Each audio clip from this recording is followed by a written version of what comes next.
18 Gujarati news round up સાથે હું છું સિદ્ધાર્થ ધોળકિયા। રશિયાએ બનાવેલી રસી કામ આવશે કે નહીં તેને લઈને હવે અસમંજસની સ્થિતિ સર્જાઈ છે, કારણ કે રશિયાએ કોરોના વાયરસની પહેલી રસી શોધી હોવાનો દાવો તો કર્યો, પરંતુ ચારે તરફથી તેની વિશ્વસનીયતા સામે સવાલો ઉઠ્યા છે। પરિણામ હવે ઉલટી ગંગા વહેવા લાગી છે। રશિયાની સરકારી સમાચાર સંસ્થા તાસનો દાવો છે કે કોરોનાની રસીનું ત્રીજા તબક્કાનું હ્યુમન ટ્રાયલ આવતા સપ્તાહથી શરૂ થશે। આ એ જ રસી છે જે કોરોના વાયરસનો ખાત્મો કરતી હોવાનો રશિયાએ ન માત્ર દાવો કર્યો, પરંતુ રાષ્ટ્રપતિ વ્લાદિમીર પુતિનની પુત્રીને પણ રસી આપી। એક તરફ આ રસીનું ઉત્પાદન શરૂ કરાયું। ધારણા પ્રમાણે સપ્ટેમ્બરના પહેલા સપ્તાહથી ડિસ્ટ્રીબ્યુશન પણ શરૂ થઈ જશે, પરંતુ પહેલીવાર એવું બની રહ્યું છે કે અંતિમ મંજૂરી મળ્યા બાદ કોઈ રસીના ત્રીજા તબક્કાનું ટ્રાયલ થયું હોય। સ્પુતનિક 5 નામની આ રસી સંપૂર્ણ અસરકારક હોવાનો રશિયાએ ફરીથી દાવો કર્યો। મેક્સિકો તથા ફિલિપિન્સના રાષ્ટ્રપતિ પણ આ રસીનું સમર્થન કરી ચૂક્યા છે, પરંતુ બ્રિટન, અમેરિકા જેવા દેશોની સાથે સાથે ખુદ WHO પણ આ રસીને લઈને ચિંતા વ્યક્ત કરી। સવાલ એટલા માટે ઉઠ્યા કારણ કે આ રસીના પહેલા તથા બીજા તબક્કાનું ટ્રાયલ ઝડપથી થયું અને માત્ર 2 મહિનામાં જ આટોપી લેવાયું। હજી તો ત્રીજા સ્તરનું ટ્રાયલ શરૂ થાય તે પહેલા જ રસીને મંજૂરી આપી દેવાઈ, જે કોઈ પણ રસી માટે આદર્શ સ્થિતિ નથી। રસીને લઈને રશિયા ભલે તુક્કા લગાવી રહી હોય, પરંતુ કોરોના સામે ખાતરીબંધ રસી ભારત જ શોધશે। આ વિશ્વાસ અને આશાવાદ એટલા માટે કેમ કે ભારતમાં જે ત્રણેય રસીનું સંશોધન ચાલી રહ્યું છે તે સફળતાપૂર્વક આગળ વધી રહ્યું છે। કેન્દ્રીય આરોગ્ય મંત્રાલયે મંગળવારે મીડિયાને સંબોધન કરતા દેશમાં વિકસિત થયેલ ત્રણેય રસી અંગે માહિતી આપી। ભારત બાયોટેકની કોવેક્સિન પ્રથમ 2 તબક્કામાં સંપૂર્ણ સફળ રહી, જેનું બુધવારથી ત્રીજા અને અંતિમ તબક્કાનું ટ્રાયલ શરૂ થશે। ઝાયડસ કેડિલા દ્વારા નિર્મિત ઝાયકોડી નામની રસીનું પહેલા તબક્કાનું પરીક્ષણ સફળ રહ્યું।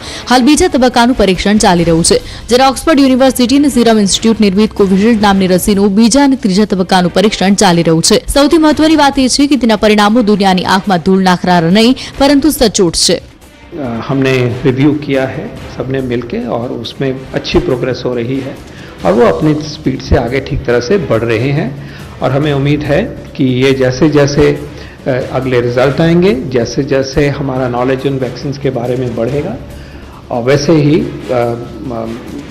हमें सबको पता भी होना चाहिए क्या प्रोग्रेस हो रही है, लेकिन हम ये कह सकते हैं कि ये तीनों वैक्सीन अपने तरीके से उनकी डेवलपमेंट एक रीएश्योरिंग तरीके से हो रही है।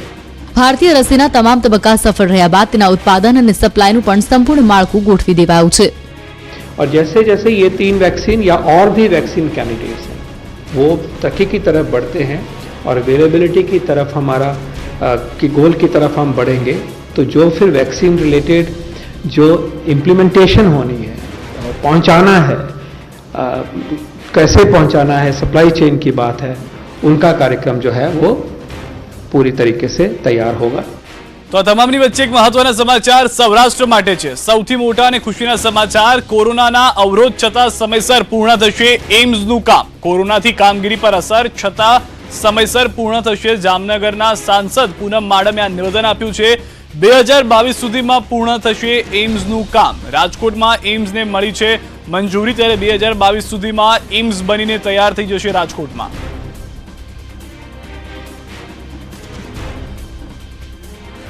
माननीय प्रधानमंत्री जी की यही कोशिश है कि कोविड की वजह से कुछ भी जो लोक सेवा के कार्य हैं वो डिले नहीं होने चाहिए, और हमारी भी कोशिश यही है। पर हम सब जानते हैं ये बात कि कोविड की वजह से 6 महीने जो भी सरकारी कोई भी कार्य हो सरकार के द्वारा, और या तो हमारे भी कोई प्राइवेट जैसे कोई कंपनी के भी कोई निर्माण का कार्य हो, वो सारा डिले होने की संभावना है।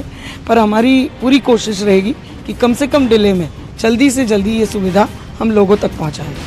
હવે રાજ્યના મોટા શહેરોમાં ગગનચુંબી ઇમારતો જોવા મળે તો નવાઈ નહીં। સરકારે 70 માળથી વધુ ઊંચી ઇમારત બનાવવા લીલી ઝંડી આપી દીધી છે।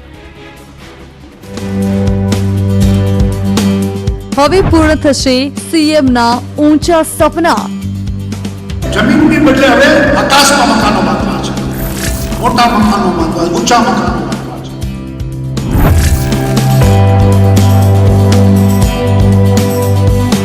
હવે આકાશને આંબશે ગુજરાતની ઇમારતો।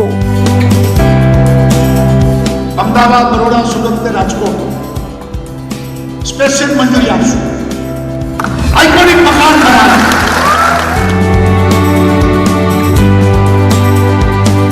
દુબઈ, સિંગાપોરને ટક્કર આપશે ગુજરાત।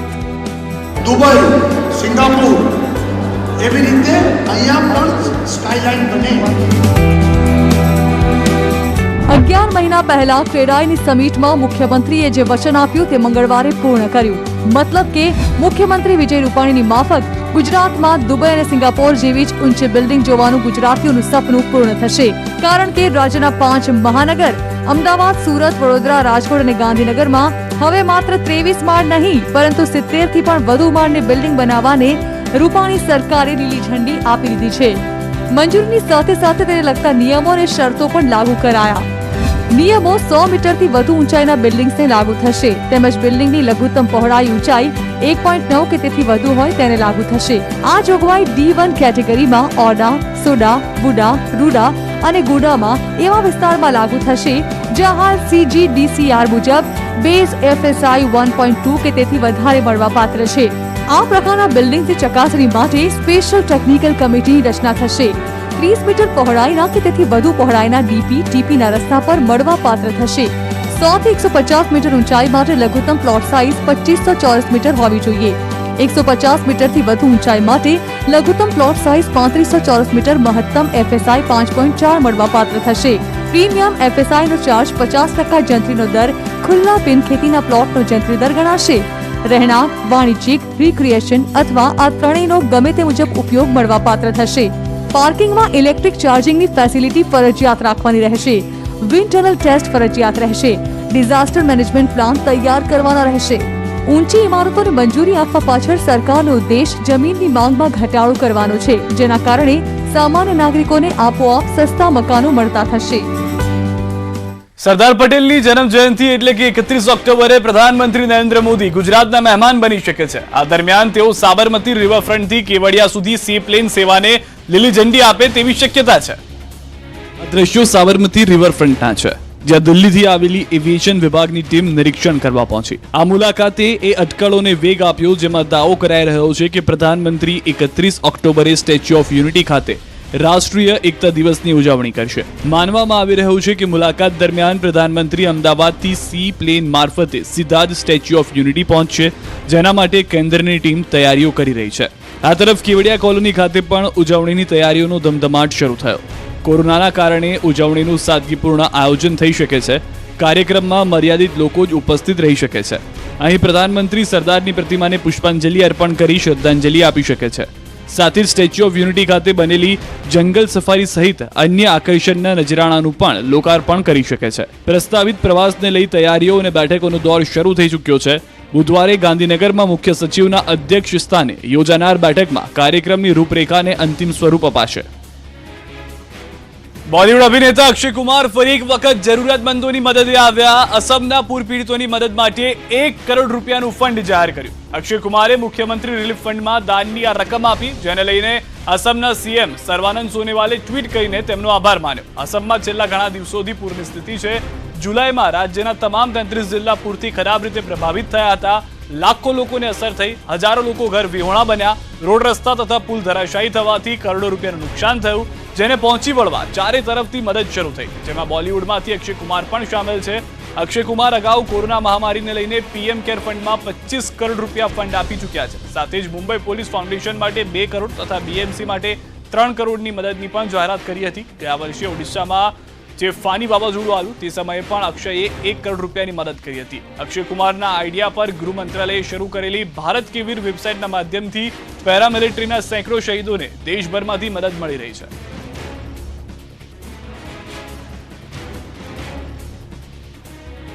કોરોનાના કારણે કોઈ પણ પ્રકારના સાર્વજનિક ધાર્મિક ઉત્સવ પર પ્રતિબંધ છે. એવામાં તમિલનાડુમાં હિન્દુ પીપલ્સ પાર્ટીના નેતાઓએ ગણેશ ઉત્સવ માટે અનુમતિ આપવાની માંગ સાથે વિરોધ પ્રદર્શન યોજ્યું. તમિલનાડુની રાજધાની ચેન્નઈમાં ગણેશ ઉત્સવ માટે મંજૂરી આપવાની માંગ સાથે પ્રદર્શન યોજાયું. હિન્દુ પીપલ્સ પાર્ટીના કાર્યકરોએ રેલી યોજી સરકાર સામે વિરોધ નોંધાવ્યો. તેમની માંગ છે કે સરકાર 22 ઓગસ્ટે એક દિવસ માટે સાદગીપૂર્ણ રીતે ઉત્સવ ઉજવવાની અનુમતિ આપે. સાથે ચીમકી ઉચ્ચારી કે જો સરકાર તેમની માંગ નહીં સ્વીકારે તો સમગ્ર રાજ્યમાં પાર્ટીના કાર્યકરો સાર્વજનિક સ્થળ પર ગણેશ સ્થાપના કરી ધામધૂમથી ઉત્સવની ઉજવણી કરશે. કોરોના વાયરસના સંક્રમણને જોતા તમામ પ્રકારના ધાર્મિક આયોજન પર પ્રતિબંધ છે, જેના માટે જરૂરી ગાઈડલાઈન પણ જાહેર કરવામાં આવી છે. ગણેશ ઉત્સવમાં પંડાલોમાં જનમેદની એકઠી થવાની સ્થિતિ વણસી શકે છે. એવા ભયને કારણે તમિલનાડુ સરકારે સાર્વજનિક આયોજનને બદલે ઘરમાં જ શ્રીજીની મૂર્તિ સ્થાપિત કરવાની સલાહ આપી છે. જોકે હિન્દુ સંગઠનોએ તેની સામે વાંધો ઉઠાવ્યો છે અને એક દિવસ માટે મંજૂરી આપવા આગ્રહ કર્યો છે. તમિલનાડુમાં હાલ 24 કલાકમાં 5,500થી વધુ કેસ નોંધાઈ રહ્યા છે, ત્યારે કુલ કેસ 3,43,000થી વધુ છે, તો 5,800થી વધુ લોકો જીવ ગુમાવી ચૂક્યા છે. એવામાં સરકાર કોઈ જોખમ ખેડવાના મૂડમાં નથી. બિહારમાં વિધાનસભાની ચૂંટણીની કોઈ પણ સમયે જાહેરાત થઈ શકે છે. એવામાં રાજકીય ઘમાસાન ચરમસીમા પર છે. ત્યાં સુધી કે એનડીએ ગઠબંધન તૂટવાની અણીએ આવી ગયું તો મહાગઠબંધનના પણ કાંગરા ખરીક પડી શકે છે. છેલ્લા 2 દિવસમાં બિહારમાં રાજકીય ગરમાવો ખૂબ છે. જેડીયુમાંથી હકાલપટ્ટી કરાયેલા પૂર્વ મંત્રી શ્યામ રજક આરજેડીમાં જોડાયા, તો બીજી તરફ આરજેડીના 3 ધારાસભ્યો જેડીયુમાં જોડાયા. જો કે હાલ સૌથી વધુ ચર્ચાનું કેન્દ્ર ચિરાગ પાસવાનની પાર્ટી એલજેપી અને જેડીયુ વચ્ચે ચાલી રહેલી ખેંચતાણની છે, કારણ કે ચિરાગ પાસવાને સીટોની વહેંચણીને લઈને ખુલ્લેઆમ મોરચો માંડ્યો છે. ચિરાગ પાસવાન 2 દિવસ પહેલા જ કોરોનામાં નીતિશ કુમારની નિષ્ફળતાઓને ખુલ્લેઆમ ઉજાગર કરતા જોવા મળ્યા. આ તરફ મોકો જોઈને જન અધિકાર પાર્ટીના પપ્પુ યાદવે કોઈ દલિતને જ સીએમ કેન્ડિડેટ બનાવવાની જાહેરાત કરી, જેના માટે ચિરાગ પાસવાનની અટકળો તેજ બની. પપ્પુ યાદવે કોંગ્રેસનો પણ સાથ માંગ્યો. આ તરફ મહાગઠબંધનમાંથી જીતનરામ માંઝી કોઈ પણ સમયે બહાર નીકળી શકે છે. તેઓ નીતિશ સાથે હાથ મિલાવવાની તૈયારીમાં હોવાનું મનાય છે. લોકસભા ચૂંટણી સમયે પણ સીટ વહેંચણી મુદ્દે એનડીએમાં વિવાદ થયો હતો, તો વિધાનસભા ચૂંટણીમાં પાસવાને 243માંથી 43 બેઠકો માંગી છે. સીટ વહેંચણી મુદ્દે ભાજપ જેડીયુ વચ્ચે ચર્ચા પણ શરૂ થઈ, જો કે એલજેપીને તેમાં સામેલ નથી કરાઈ. ગુજરાત ભાજપના પ્રમુખ બન્યા બાદ સી.આર. પાટીલ બુધવારથી સૌરાષ્ટ્રથી મુલાકાતે પહોંચી રહ્યા છે. આ દરમિયાન સૌરાષ્ટ્રના 6 જિલ્લાઓમાં સંગઠનની બેઠકો યોજાશે. સાથે જ 5થી વધુ દેવસ્થાનો પહોંચી આશીર્વાદ મેળવશે. જૂનાગઢ દક્ષિણ ગુજરાતનો પ્રવાસ ખેડ્યા બાદ સી.આર. પાટીલ બુધવારે સૌરાષ્ટ્ર પહોંચી રહ્યા છે. પ્રમુખ તરીકે પહેલીવાર આવી રહેલા પાટીલના સ્વાગત માટે સૌરાષ્ટ્ર ભાજપે જોરદાર તૈયારી કરી છે. સ્વાભાવિક છે કે વિધાનસભાની જે 8 બેઠકો માટે પેટા ચૂંટણી આવી રહી છે, તેમાંથી 5 બેઠક સૌરાષ્ટ્ર કચ્છની છે. પેટા ચૂંટણીને લઈને રણનીતિ ઘડાશે. સાથે સાથે પાટીલ સૌરાષ્ટ્રની રાજનીતિ અને પાર્ટી સંગઠનને વધુ નજીકથી જાણવા પ્રયાસ કરશે. ખાસ વાત એ છે કે પ્રવાસની શરૂઆત સોમનાથ દાદાના દર્શનથી તેઓ કરી રહ્યા છે. 4 દિવસના પ્રવાસ દરમિયાન પાટીલ પાટીદાર સમાજના 2 મોટા ધાર્મિક સ્થળ સિદ્ધસર ઉમિયાધામ તથા કાગવડ ખોડલધામ જઈને આશીર્વાદ મેળવશે.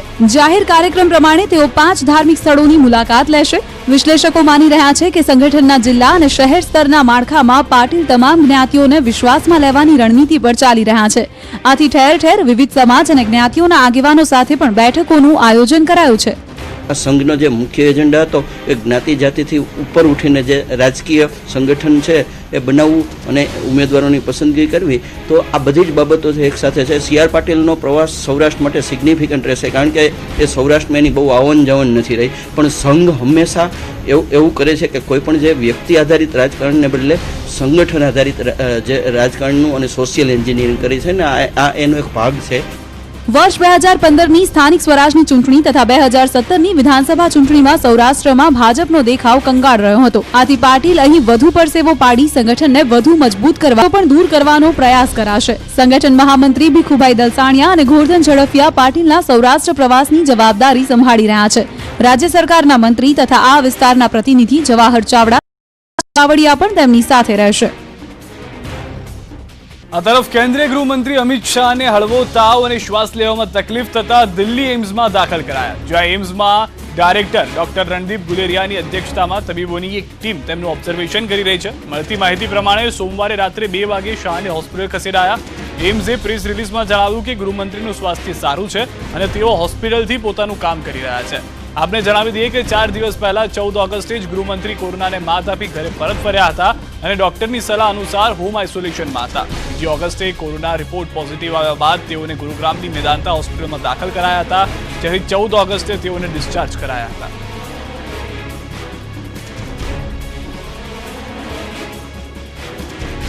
ન્યૂઝ રાઉન્ડઅપમાં હાલ રોકાઈશું એક વિરામ માટે. આપ જોડાયેલા રહો ન્યૂઝ 18 ગુજરાતી સાથે.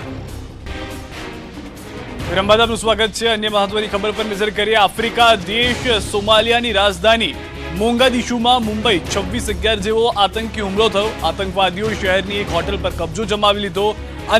અનેક નિર્દોષ લોકોનો જીવ લીધો. આતંકી સંગઠન અલ શબાબના આતંકવાદીઓએ મોગાદિશુની હોટલ પર કબજો જમાવતા અફરાતફરી મચી ગઈ. માત્ર હોટલમાં અટવાયેલા બંધકો જ નહીં, બહાર માર્ગ પરથી પસાર થઈ રહેલા રાહદારીઓ પણ જીવ બચાવવા નાસભાગ કરતા જોવા મળ્યા, તો કેટલાક ગોળીબારીથી બચવા વાહનો પાછળ છુપાઈ ગયા. સુરક્ષા દળો અને આતંકવાદીઓ વચ્ચે 3 કલાક સુધી અથડામણ ચાલી। આ દરમિયાન આતંકીઓએ 11 માસૂમ લોકોનો જીવ લીધો। જો કે સુરક્ષા દળોએ તમામ 5 આતંકવાદીઓને ઠાર કરી બંદૂકોને મુક્ત તો કરાવ્યા, પરંતુ બાદમાં હોટેલની બહારની જે તસવીરો સામે આવી તે હચમચાવી દેનારી છે। ચારે તરફ કાટમાળ વિખેરાયેલો જોવા મળ્યો। અહીં પડેલી કારનો કચ્ચરઘાણ નીકળી ગયો। પોલીસે જણાવ્યું કે આતંકવાદીઓએ હોટેલમાં ઘૂસવા માટે સૌથી પહેલા ગેટ પર ઉભેલી એક કારમાં જોરદાર વિસ્ફોટ કર્યો। બાદમાં અફરાતફરીની સ્થિતિ જોઈ તમામ હોટેલમાં ઘૂસી ગયા અને હાજર લોકોને બંધક બનાવી લીધા। કોરોના વાયરસના સંકટ વચ્ચે પણ થાઇલેન્ડમાં ફરી એક વખત પ્રદર્શનકારીઓ રસ્તા પર ઉતર્યા। અહીં રાજાશાહી અને સરકાર વિરુદ્ધ વિદ્યાર્થી આંદોલન શરૂ થયું, જેમાં હવે સામાન્ય નાગરિકો પણ મોટી સંખ્યામાં જોડાઈ રહ્યા છે। આ દ્રશ્યો થાઇલેન્ડની રાજધાની બેંકોકના છે, જ્યાં હજારો લોકો રસ્તા પર ઉતરી વિરોધ પ્રદર્શન કરતા જોવા મળ્યા। શહેરના ઐતિહાસિક ચોકમાં એકત્ર થયેલા લોકોએ સરકાર વિરોધી સૂત્રોચ્ચારો સાથે હોબાળો મચાવ્યો। સરકાર તથા રાજાશાહી વિરુદ્ધ જોરદાર નારેબાજીની ગૂંજ સંભળાઈ। પ્રદર્શનકારીઓની માંગ છે કે દેશની લોકશાહી પ્રણાલીમાં જરૂરી સુધારા કરવામાં આવે, સાથે જ બંધારણમાં પણ ફેરફાર કરવા માંગ કરાઈ। દિવસે શરૂ થયેલું આંદોલન મોડી રાત સુધી યથાવત રહ્યું। પ્રદર્શનકારીઓએ પોતપોતાના મોબાઈલની ફ્લેશલાઇટ ચાલુ કરીને એકતાની તાકાત દેખાડી અને સરકારની આંખો ખોલવા પ્રયાસ કર્યો। หรือกระทั่งต่อไปในอนาคตที่จะถูกคุกคามต่อไปขอจงรับฟังและปฏิบัติตามเพราะนี่คือทางออกของปัญหาทางการเมืองไทย પ્રદર્શનકારીઓએ વિશાળ રેલી પણ યોજી। આ દરમિયાન પોલીસે અનેક પ્રદર્શનકારીઓની અટકાયત પણ કરી। સ્થાનિક સમાચાર સંસ્થાઓના દાવા પ્રમાણે થાઇલેન્ડમાં વર્ષ 2014 બાદ આટલું વિશાળ અને આક્રમક આ પહેલું આંદોલન છે, જેમાં સરકાર વિરોધી જુવાળ જોવા મળી રહ્યો છે।